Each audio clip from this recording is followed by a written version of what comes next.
President-elect Donald Trump is defending a visa program for foreign workers that's sparked really what's become a divisive debate among his supporters. For days now, MAGA hardliners have been sparring online with Trump allies Elon Musk and Vivek Ramaswamy over the future of the H-1B visa program. Those immigration visas allow highly skilled workers like tech engineers to work in the United States. CNN's Elena Treen joins us now from West Palm Beach, Florida. So, Elena, I guess let's start with the President-elect Trump. What is he saying about all of this?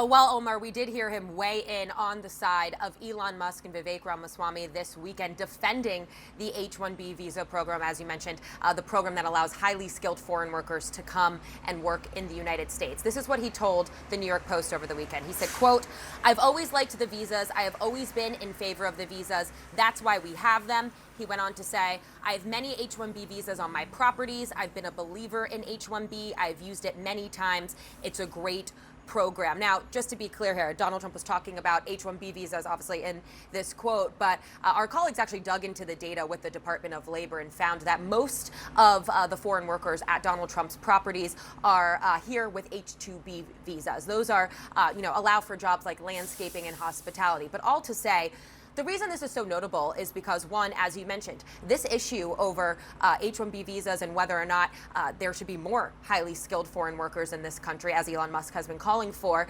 is something that has really caused a massive rift among his supporters. On the one hand, you have the MAGA faithful, who many of them attracted to Donald Trump because of his hardline immigration policies. And then you have some of the, Silicon Valley latecomers to this, people like Elon Musk, but also David Sachs, a venture capitalist, in California, who, like Donald Trump and supported him this past election cycle, but also rely on these H-1B visas to bring these foreign workers for their businesses and their tech companies. Now, what's also interesting about this is that Donald Trump has not always been supportive of the H-1B visa program. I'd remind you that back during his first administration, he actually signed an executive order that limited the H-1B visa program, and also the visa program saw a decline during his first term. He also ran on a platform in 2016 where he argued that American companies should be prioritizing American workers, not foreign workers. All to say, Donald Trump is now coming in on the side of Elon Musk on this issue. Still unclear, though, what any sort of policy around this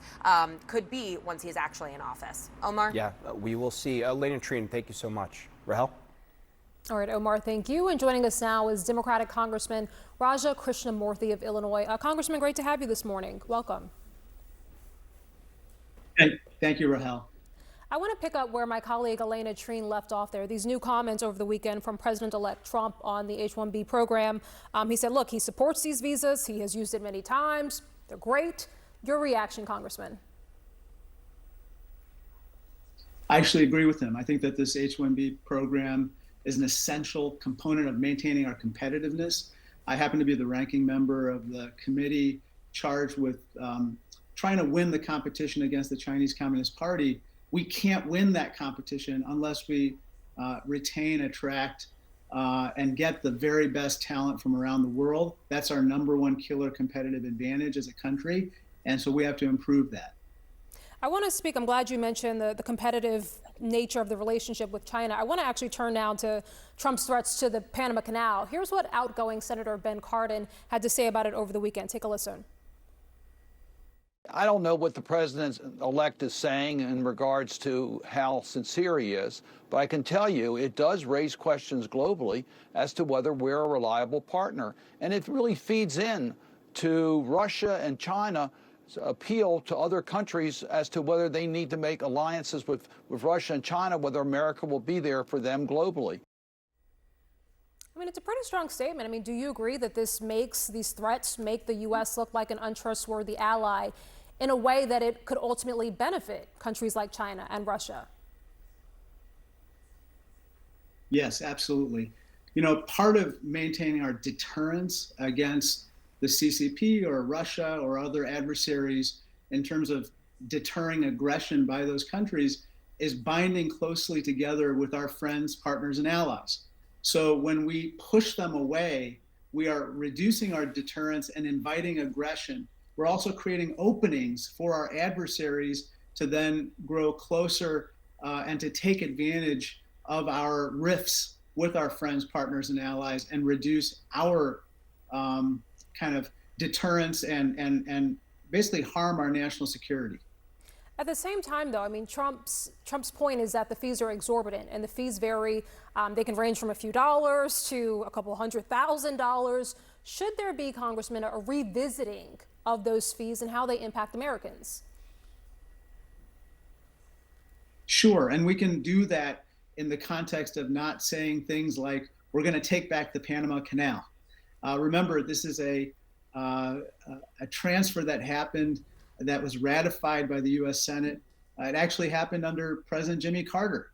And I think that this is something that we have to respect.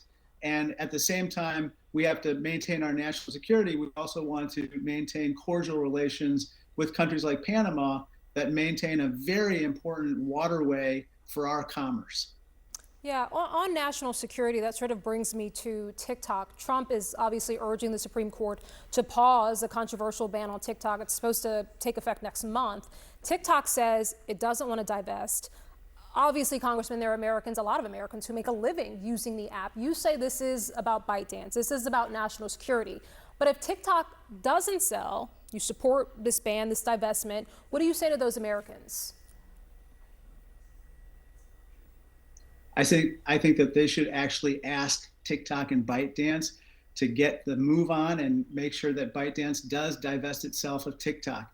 The interesting thing here is that TikTok says we are not controlled by the Chinese Communist Party, neither is ByteDance. But on the other hand, they say ByteDance can't sell TikTok because the CCP won't allow us to. And as the the Circuit Court of Appeals of District Columbia said, we don't have to, in Congress, legislate around the preferences of the Chinese Communist Party. If they decide they are not going to allow ByteDance to sell, we have to do what's in the best interest of our country, and that is make sure that the CCP can't access our data and use it against us. Yeah, and that decision's still pending from the Supreme Court. We'll see ultimately how they rule. Congressman Raja Krishnamoorthi, appreciate the time today. Thank you.